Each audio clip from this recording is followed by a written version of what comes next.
Trying to make a nice bit of sound hitting the water, leaving a cloud, so throw it quite high.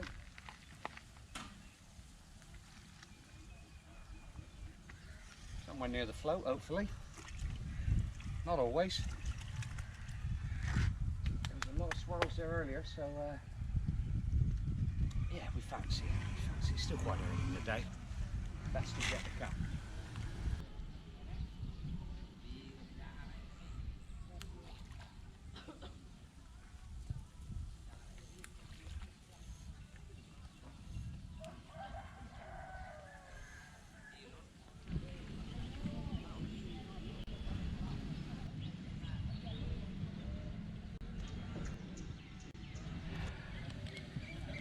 Those two. A couple of sort of stick insects that live in the water by the looks of things.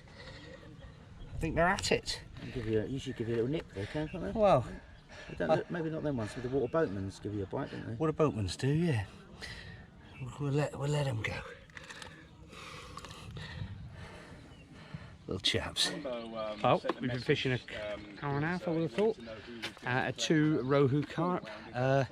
Didn't take any film of them because we've got quite a few of them already on the other visits. But we've got a bit of a gathering here now. We've got Peter, Martin, Jazz and Gavin have turned up to have a little watch. So hopefully with an audience we can get the fish we want. This is very simple on the actual hook bait. Got a little tiny bit of lead there that makes sure that the bread goes below it with the buoyancy. And I've left the hair on there. It's a little bit agricultural as most things are in Thailand, but little syringe there I've cut off to form a nice big punch. Gonna punch it 3 or 4 times. Just where it comes out. Give it a little squeeze. That'll make sure it stays together. Thread it on the hook. Simple as that. And then we'll pack the ground bait on the feeder. What's the benefit of that, John? Just the buoyancy, really, and just easy to suck in. Martin. There's a striped catfish. Took that as soon as a bit of lamb I threw in hit the water.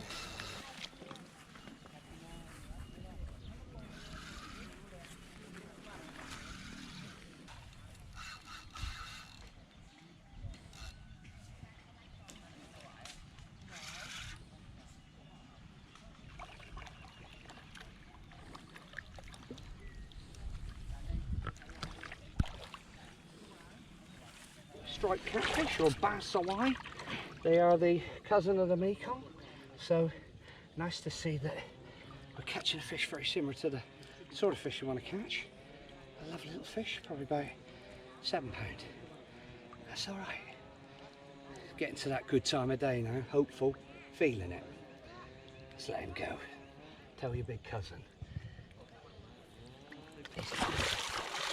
Lovely. It was that fish that swirled. Dan's just fishing a little method feeder underneath where I've been feeding and hooked a very big fish. It was an enormous swirl. Whether he's got that fish on or not, we're not sure, but it's going up towards the lily pads here in this area with speed, and he's on pretty light tackle. He's basically poaching. Yeah. But I'll let him away with this one. I better get my rod out of the water in a minute. If he's hooked the fish that swirled, he's in trouble. With a bit of luck, he's hooked a fish that scared the fish that swirled, and he'll be able to manage it. We'll see how it goes in a minute. A bit of concentration. His little face. There we go. Nice swai. That one's probably bigger than I thought. It's probably like 14, 15 pound. Do you want to weigh it? Give it away. Yeah, nice one. Okay. Scales, I'm saying about 15. You think the same? I'm saying 15. Okay. You got the scales. Okay, here we go. He is a lot bigger. Look at that. With the sling, he goes 23 pound 4 ounces. Exactly. So he's just probably a fraction under 20 pound. The sling's about 2.5. It's good fish, cracking fish. Yeah, the way we're fishing at the moment is quite effective over here. So I'm fishing up in the water, fishing shallow, mainly for the rohu, Mekong and striped catfish. And then Dan's fishing his method feeder, a little English method feeder underneath where I'm feeding. A lot of food will be getting to the bottom, so you're working as a team effectively. Some people would call it poaching, and you know, I do at times. But it resulted in a nice big striped catfish for Dan, so that was a bonus fish. Let's hope we get one of them, or the Mekong up in the water. Dan's into another fish on the method on the bottom. Big swirl again when he hooked it. Possibly scared another big fish, so there's signs that they're in the swim. But, Dan's hooked another powerful fish. Might be a big e-sock, might be another striped catfish. The way it turned off from that packer, but We'll bring it down here, mate.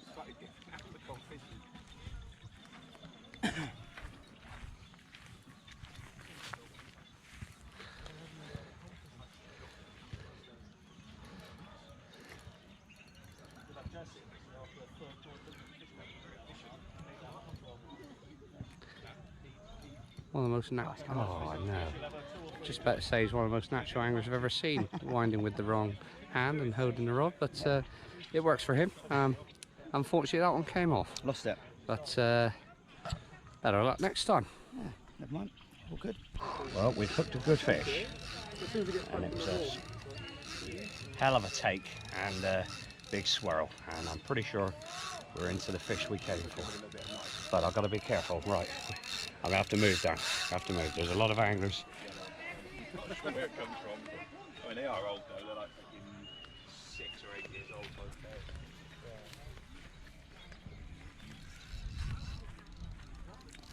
I'll get into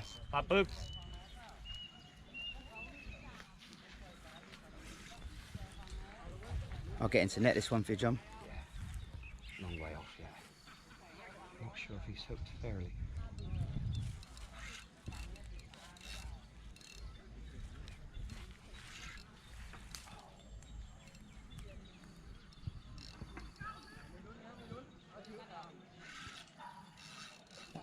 That fella's got one over there as well, hasn't he? Me. He's got you, is he? Does he know he's got you?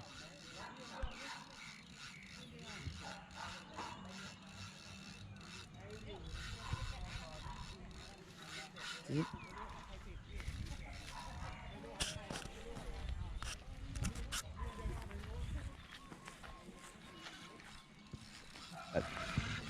Well, I think we've hooked the fish we want. The arms are shaking, the knees are going a little bit. Sun's So going it's down. third time lucky. There's a feeder on my float from a Thai fella the other side, which is a bit of a worry, but he seems quite sensible. He's not winding. And as you can see from the rod, the bend in the rod, it's a soft action rod. It's a Karita rod. And they're about 2.5, 3 pound test curve, so it's not beastly gear. So we could be doing this for another bit of time.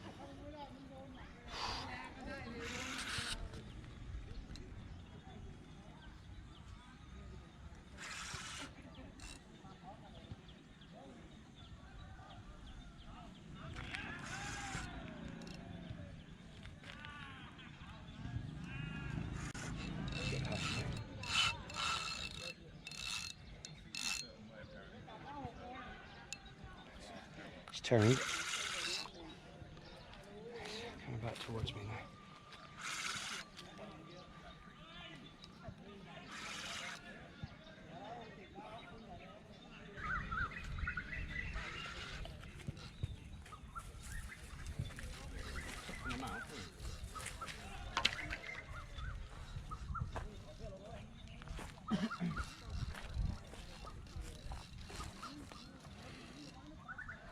A lovely fish, a lovely body, a lovely sunset.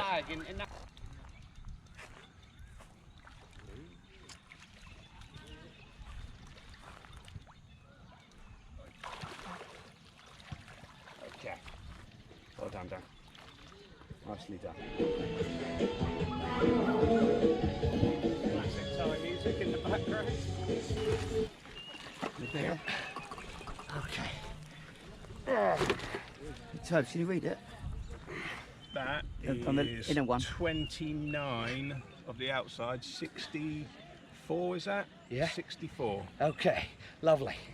29 kilos. Okay. Yeah, he's 29 kilo, which is 64 pounds. So with the £3 off for the net, he's just over 60 pounds, 61 pound.